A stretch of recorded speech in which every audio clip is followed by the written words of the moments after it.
Hi, happy Flax and Fiber Friday. I have been working on something I figured I would share with you. Sometimes it's hard to come up with things I can videotape and share. And so for years and years and years, um, I've adored rug hooked rugs and always wanted to make one. Didn't have the skills, didn't have the, you know, wherewithal, tools, things like that. And now that I'm into rug hooking and also needle punching, um, I decided I was going to experiment with piecing together uh, pieces that I have needle punched. And I couldn't find anything online about doing that. So I decided I was going to experiment with a small piece, or smallish, because of the frame that I had built.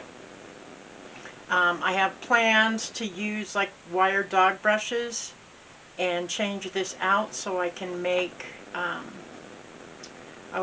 with those tack strips to pull the fabric on, just because of the math involved with planning my rug. And then I get a bigger piece and I don't feel like I'm wasting as much material, which of course is just burlap right now, and it's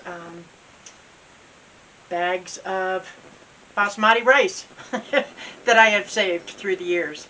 Uh, so I do like monk's cloth, but right now I can't afford it, so I'm just playing with the burlap. This is my final piece for my design. So I'm going to walk you through what I did there. So what I'm envisioning, what I was envisioning was sort of like quilt on the go, where you could quilt individual blocks and then sew them together. And I get that doing the needle punching, and because of the loops, it's a different animal. So this is a design that I came up with. That was that's a dragonfly I drew long ago, and then I had this border. I don't remember what I used that for, and these were files on my computer. And so I just played around with my design program, which isn't very fancy. I used to have a good one, and I used to design fabric, and actually have a couple of designs on Spoonflower that ranked top 10 in their contests. So, but because of trigger finger and the computer mouse, I don't do that very much anymore. Uh, so this is a design I came up with, and I divided it into 9 blocks that were 4 inches each. And 4 inches was just really stretching it for my embroidery hoop in the frame that I had built. So then I went ahead and on my computer program, I went ahead and enlarged each. I divided all these up into 9 equal blocks. I took my original picture and then clipped and went back and clipped each one and made each one 4 inches. And then I printed them out and then cut them. And this was all a learning curve for me. I made some mistakes because of course you have to do the reverse. And let's see. These two are the same, these two are the same, and these two are the same. But these 3 are not the same. And so getting them the right way. I had recently bought, because I wanted to play with it, transfer pen. And this is called a Marvy transfer pen. I think I might have gotten it at Michael's. I don't remember. And it came in a pack of 2. And I didn't have tracing paper, which they say is the right thing to use. So I just used printer paper and went over and over and over. And then you flip it over and iron it on. And it didn't always show up great, but it showed up enough that I could reference this, and then I went over it with a Sharpie.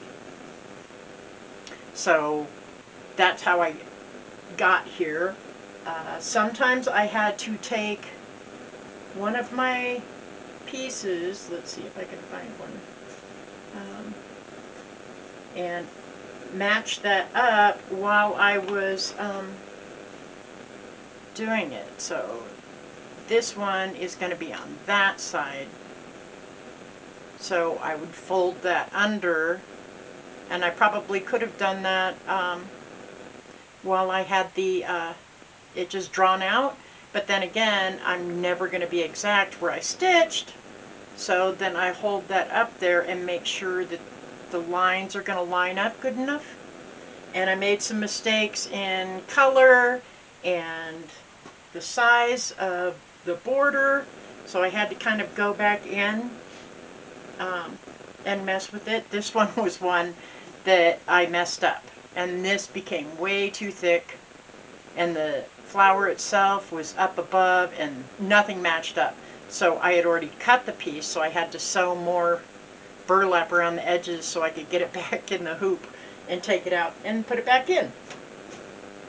So right now I've done the black here, and I'm learning all about yarns that I have, because I'm using yarns I have, but I'm not always happy with them, with the needle punching, and of course with rug hooking it's not that important, but I'm learning some valuable lessons, and I think the major lesson is I am probably going to have to spin my own wool and ply it for the rug, so that, and then dye it.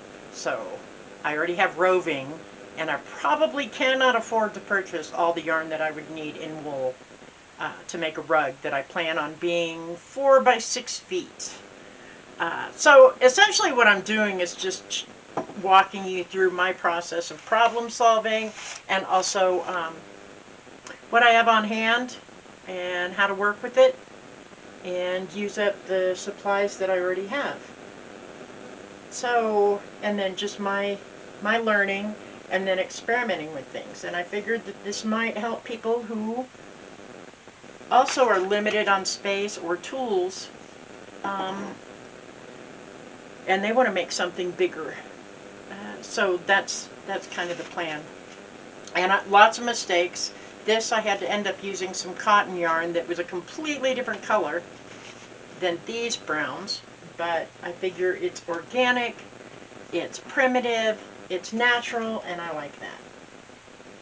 Here was my first experiment. Before I did more blocks, I did 3 to make sure that I would be happy with how things are going to come out.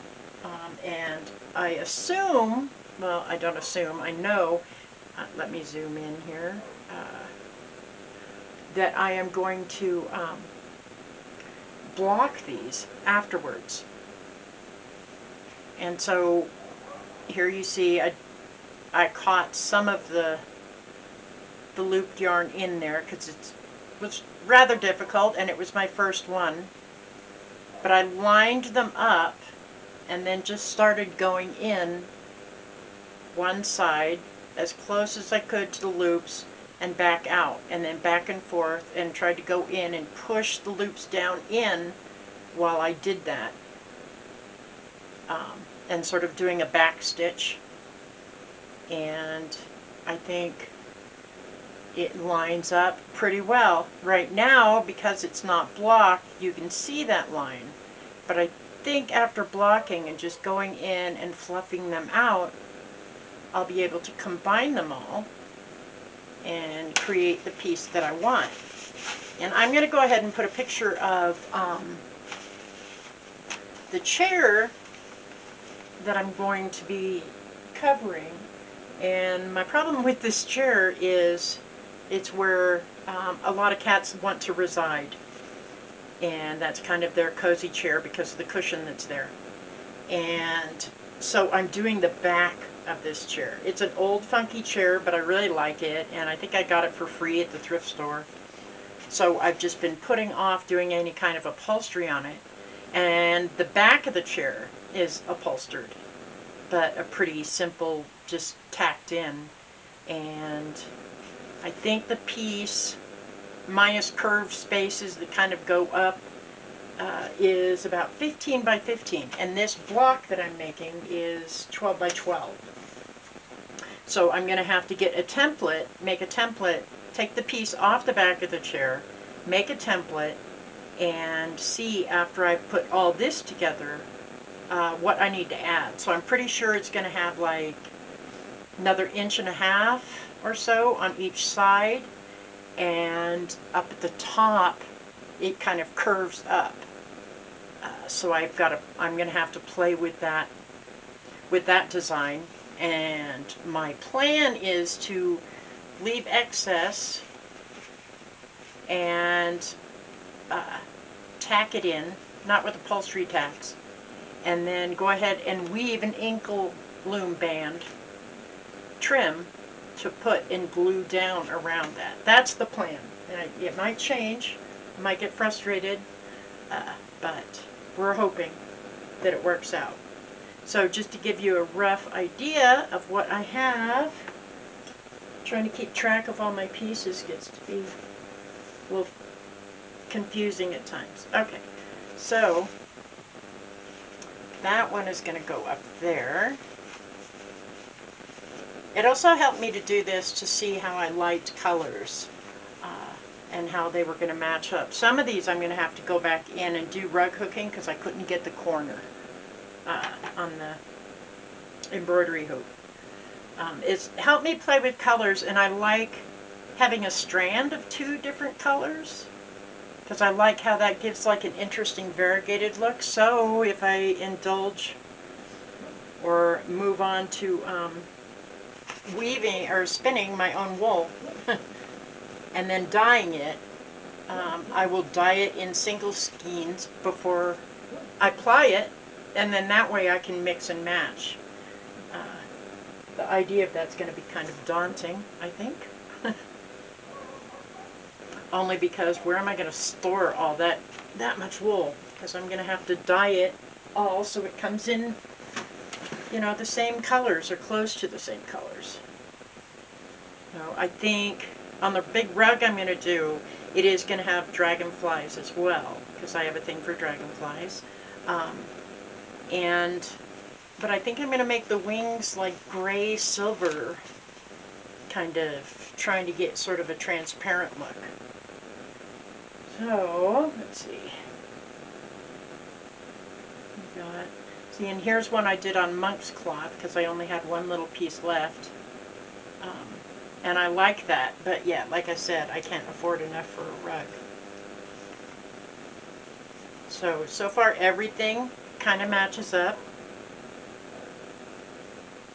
And I'm liking the look of it, and I'm liking the feel. And I should also note that almost everything I see in rug hooking and also in the needle punching is, I don't know, they make sure everything kind of, I don't know, you see the direction that you've been punching in. Almost like, and sometimes like with the rug hooking, the strips of wool. And I don't like that order. I don't like that you would sense all the directions I'm taking. So I'm far more chaotic, and I punch in any direction I want, and I'm not too concerned about consistency because I like the feel and the nature of what I'm doing. So far so good, right? So that is what it is looking like. And it is by no means perfect. I don't know if you can tell, this is the browns that I was running out of. So I had to like improvise and use weird browns, so it's not quite the others, but we could just pretend it got faded. And I saved the center of the dragonfly for last. And so next time when I come back, I will probably be stitching these together. That might be part 2. This might just be an introduction. And then setting up the template for the chair. Not sure. I'll let you know. But that is what I am working on right now. And I'm kind of loving it. And on the back of the chair, the cats won't see it and feel it and think, ooh, this is really neat, and knead it, and all the threads come out. So I don't know what I'm going to do for the front of the chair, because I'm pretty sure they would see that and feel that and think that was a really good thing to stick their claws in. And that's not what I wanted. So this is just the beginning of reupholstering that chair, and it could take years to decide what else to do. So that's it for now. So thanks for coming by. So I'm back. That wasn't the end of it. So, yeah, thanks for coming by again, or still, hopefully. I figured I would walk you through what I am doing now, which is I am now sewing 2 rows together. And what I'm doing is stitching from one corner and then to the other corner. So this is all open. I'm not going to have any outward seams. I will end up clipping. I'll show you that when I get to it. Just so there isn't a thicker spot on the other side. And so far, that's looking pretty awesome, I think. And then I will also do the blocking. So where am I? It's a little awkward and the burlap gets in the way, and it's all a learning experience. But if you've ever quilted and not sewn all the way to the edges, just to the corner, and sometimes when you're sewing outfits, they'll have you sew up to one end and then manipulate stuff around. I also learned that I should pin it because my thumb was getting really cramped from trying to hold it tight. And once I remove a pin, I'm putting my finger in there and making sure that I can feel it lined up, and I tuck in the loops as much as I can. So far my matching up has gone pretty well. So I just get right in where the yarn is, and sometimes I like catch the yarn a little bit. I don't think that's a big deal. Maybe it even helps protect some of the loops. I'm just using regular sewing thread. And again, this is all kind of just an experiment. And if it blocks well and looks good, then I will plan a rug, which will take me forever to do, especially if I have to spin the wool. And so if and when I would do the rug, I would certainly use carpet thread for this, not just sewing thread. But this isn't going to get any wear and tear because it's going to be on the back of a chair. And I mean the back, not the back that you rest against, but the back that faces the room, I guess you would say. So it's not going to get wear and tear, and it will work good as my experiment. And what else was I gonna... I forgot what I was gonna say. Oh, so I like working with the monk's cloth, but at the same time, when I was sewing it together on this side, it just is really, really loose. And so it feels like it's not as strong to sew with. So I would be nervous about using monk's cloth for a rug, but that's just me. Unless I backed it with something else after, to reinforce the monk's cloth or something. This is all new to me, the whole rug hooking and needle punching and creating a rug. But I'm excited about it. So we are almost near the end. So when I come back, I will probably be blocking. I will do my best to fill in any what they call holidays, which will be primarily where the corners are meeting. I'll show you one. Let's see. So right in here, I'm going to go ahead and hopefully I can hold it tight enough to get some loops in there and rug hook that as opposed to the needle punching. And so, and I think things have lined up pretty well. And then if I fiddle with it, I can make them line up even better, I think. So, okay, I will be back with blocking. Okay, here I am back. I went ahead and did some of it. I'll show you that in a minute. But right now I'm going to show you how I cut it. So I don't want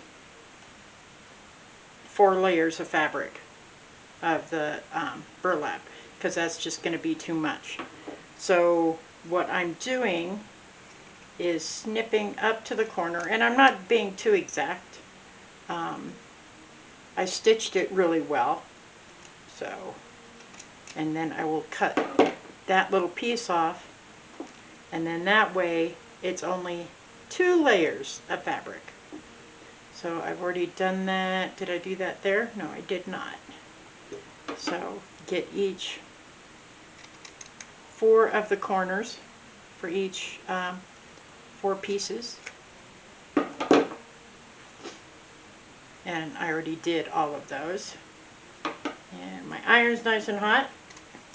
So I wanted to point out that I am by no means a perfectionist.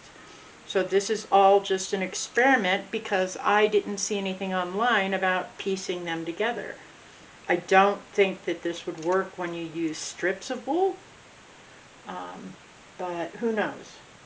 And I'm okay with inconsistencies. Like I said, I like the yarn, and I like it being packed in.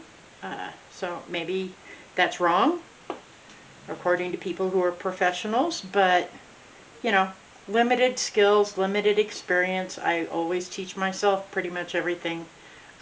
So there's that, and I'm sure I'm not the only one out there. So, and also I wanted to mention that my hook is an Oxford 14 fine, so I don't have big long loops, I guess. So I'm going to go ahead and quickly iron this from the back just so it doesn't get all bunched up when I flip it over. And I have it on a damp towel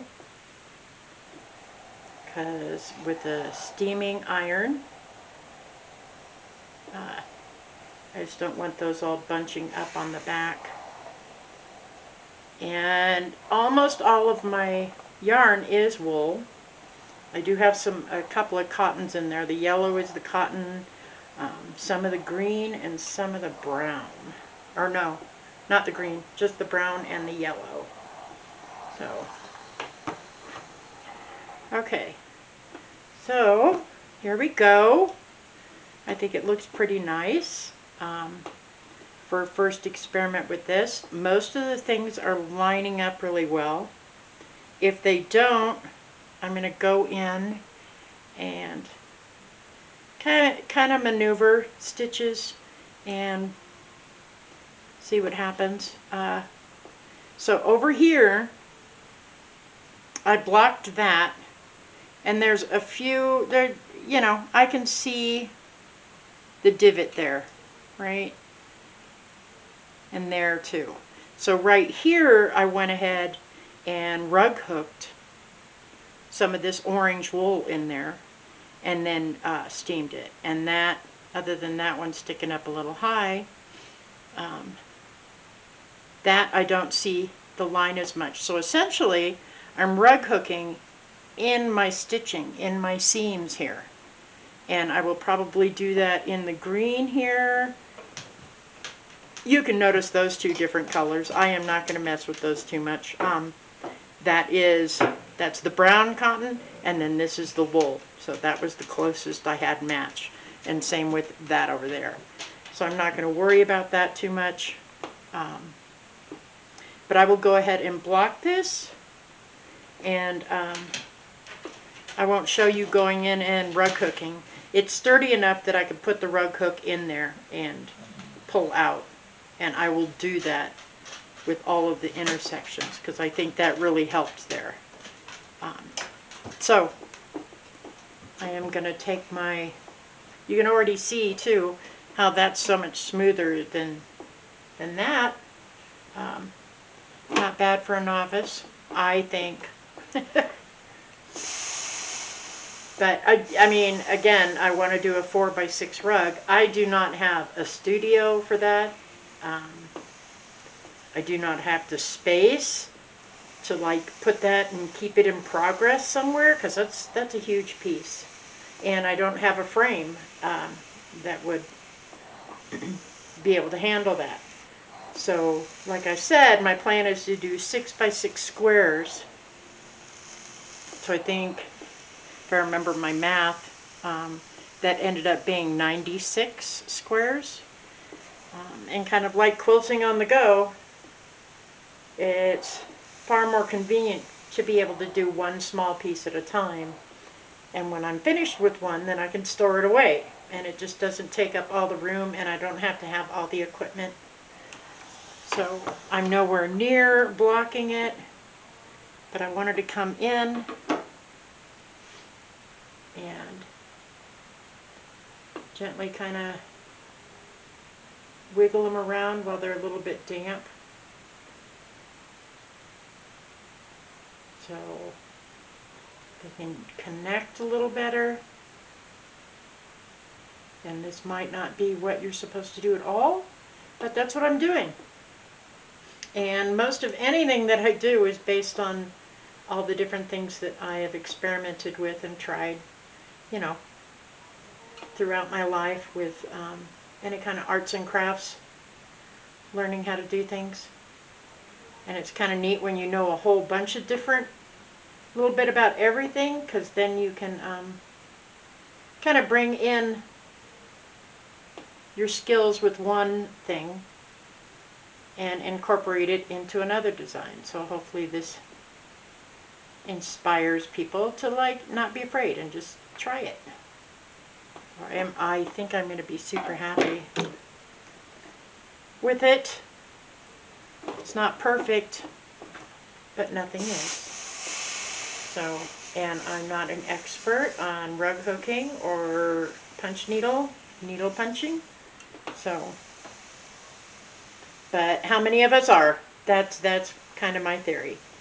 So I'm going to keep doing this, and I'm going to, the next video will be me taking the chair that I'm going to insert pictures of here now, and showing you adding on and figuring out pattern pieces for the remaining pieces that I would do, and then maybe the inkle weaving as well.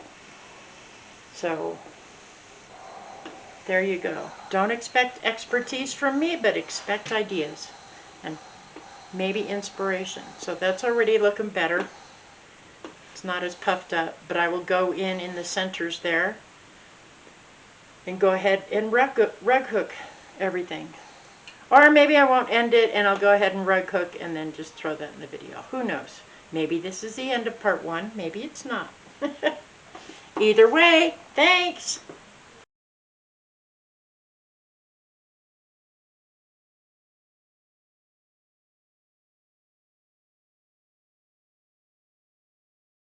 Okay, I decided to come back and show you because I'm actually pretty happy with it.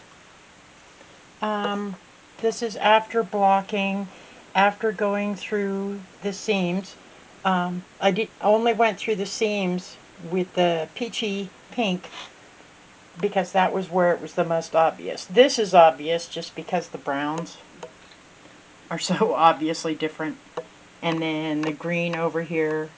So, but from a distance, I am really pretty happy with it. For my first experiment, I did not go in with the blues and purples, and other than where I'm uneven, like over here, that's obviously all messed up, but I don't care because it's my experiment and it's the first try, and I am pretty happy with it. And I did something that maybe is considered sacrilegious in some circles.